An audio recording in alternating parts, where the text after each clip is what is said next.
इस दृष्टिकोण से भी आपने दान करना चाहिए। और फिर ये पांचों यज्ञ भक्ति रूपी फसल में ये खाद और सिंचाई का भी कार्य करती हैं। इस उद्देश्य से भी इसमें पीछे नहीं रहना चाहिए। अब दान की क्या व्यवस्था है। जैसे एक व्यक्ति के पास 2 करोड़ रुपये है और उसने 20,000 दान कर दिए, बहुत अच्छा दान है, कमाल कर दिया। और एक व्यक्ति के पास 2,000 रुपये हैं और उसने 500 दान कर दिए, ये उस 20,000 वाले से ज्यादा दान है उसका।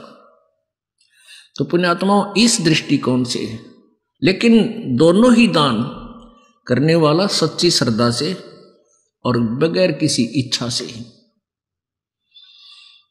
उसके एक तो हम दान करते हैं प्रतिफल की इच्छा करके, प्रतिफल कि भाई मेरा ये हो जा, छोरा नौकरी लग जा, लड़का नौकरी लग जाए, एक पाठ कराऊं, या भैंस ठीक पैसे की बिक जाते, एक पाठ कराऊं।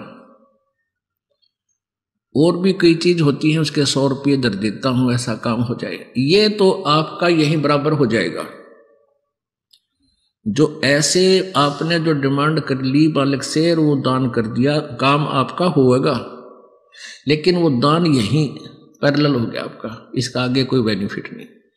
और एक दान होता है नी इच्छा, बगैर किसी मनोकामना के पूर्णा के जो दान किया जाता है, वो दोनों फल देता है। आपको यहाँ की सुख जो भी आवश्यकता होगी आपको, वो अवश्य प्रभु देगा। और उसका पुण्य आपको सत्य यानी आगे चलने वाली कमाई में भी